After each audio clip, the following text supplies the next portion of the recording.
সকলোলৈকে নমস্কাৰ।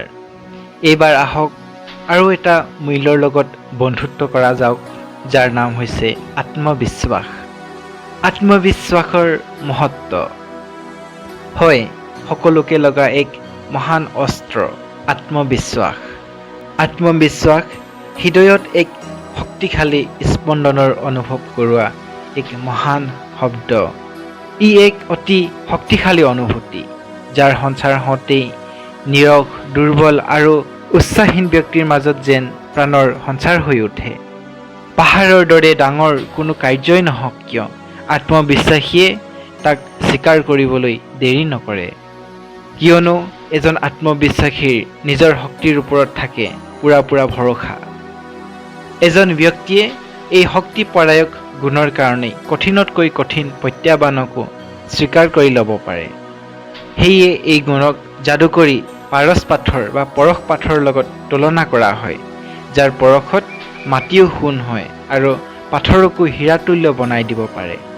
অৰ্থাৎ আত্মবিশ্বাসে কোনো কাৰ্যৰ সফলতাত যাদুৰ দৰে কাম কৰে।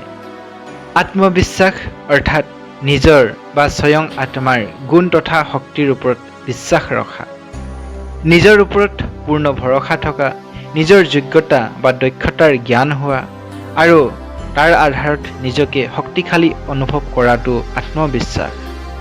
আত্মবিশ্বাস হৈছে প্ৰগতিলৈ আগবঢ়া জখলাডালৰ প্ৰথমটো খোপ বা প্ৰথমটো খোজ। আত্মবিশ্বাসৰ বিনে আজিলৈকে জানো কোনোবাই নিজৰ কাৰ্যত পূৰ্ণ সফলতা লাভ কৰিছে? এই আত্মবিশ্বাসৰ বিনেতো জীৱন পথত এখোজো আগবাঢ়িবলৈ সম্ভৱ নহয়। আত্মবিশ্বাস সেই জীৱন মূল্য যি আকাশলংঘী বিজয়ৰ আকাংক্ষাকো পূৰণ কৰিবলৈ বল দিয়ে। নিজৰ অন্তঃজগতৰ গভীৰতাত লুকাই থকা শক্তিসমূহৰ অনুভৱো আত্মবিশ্বাসৰ দ্বাৰাই হয়। এই গুণে ব্যক্তিৰ মনত নিৰ্ভয়তা আনি দিয়ে। এজন আত্মবিশ্বাসী ব্যক্তিয়ে অসম্ভৱ যেন লগা কাৰ্যকো সম্ভৱ কৰি তোলাৰ সাহস ৰাখে। কঠিনতম পৰিস্থিতিৰ সন্মুখীন হোৱাৰ শক্তিও আত্মবিশ্বাসৰ দ্বাৰাই উৎপন্ন হয়। ইয়াৰ অভাৱতো হীন ভাৱনাই মনক আগুৰি ধৰে, মনোবলৰ পতন হ'ব ধৰে আৰু মনৰ অন্তৰ্জগতত নিৰাশ তথা উদাস ভাৱৰ বীজাণুৰ সৃষ্টি হয়।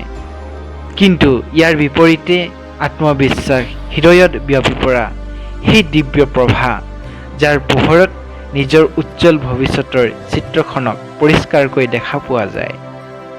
আজিলৈকে বিশ্বৰ যিকোনো প্ৰান্ততে, যিকোনো সমাজতে কীৰ্তিবান হৈ ৰোৱা প্ৰবল প্ৰতাপী শাসক, যোদ্ধা, ধুৰন্ধৰ, দিগ্বিজয়ী, প্ৰখ্যাত সকলো ব্যক্তিয়ে আছিল প্ৰবল আত্মবিশ্বাসী। 1979 চনৰ এক দুৰ্ঘটনাত এখন ভৰি বিকলাংগ হৈ পৰা টম হোৱাইট টেকাৰ নামৰ ব্যক্তিজন আত্মবিশ্বাসেৰে ভৰপূৰ আছিল আৰু এই গুণৰ কাৰণেই তেওঁ 27 মে 1998 চনত বিশ্বৰ সৰ্বোচ্চ শিখৰ মাউণ্ট এভাৰেষ্টত উপস্থিত হ'লগৈ। তেওঁৱেই মাউণ্ট এভাৰেষ্ট জয় কৰা প্ৰথমজন বিকলাংগ ব্যক্তিৰ খিতাপ অৰ্জন কৰিছে। বৰ্তমান আমাৰ দেশৰ প্ৰধানমন্ত্ৰী নৰেন্দ্ৰ মোদীয়ে নিজৰ আত্মবিশ্বাসৰ বলতেই দেশৰ প্ৰগতিৰ কাৰণে বিভিন্ন ধৰণৰ নতুন নীতি প্ৰৱৰ্তন কৰিবলৈ সক্ষম হৈছে। আত্মবিশ্বাসে ব্যক্তিৰ অন্তৰাত্মাত মনোবলৰ বৃদ্ধি কৰে। মানৱ শৰীৰক যেনেকৈ হাড় অৰ্থাৎ অস্থিয়ে শক্তিশালী কৰি তোলে আৰু কাৰ্য সম্পন্ন কৰাত সহায় কৰে, তেনেকৈয়ে আত্মবিশ্বাস আৰু মনোবলে ব্যক্তিৰ যিকোনো কাৰ্যক সফল কৰিবলৈ আন্তৰিক শক্তি যোগায়।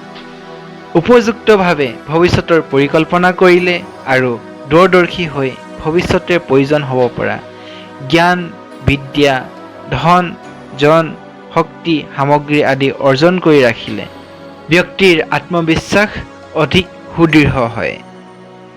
অতঃ জীৱন পথত আত্মবিশ্বাসেৰে কাৰ্য কৰক, আত্মবিশ্বাসৰ গুণক বৃদ্ধি কৰক, সফলতা প্ৰাপ্ত কৰক। এয়াই আমাৰ আপোনালৈ আন্তৰিক শুভকামনা থাকিল। ধন্যবাদ।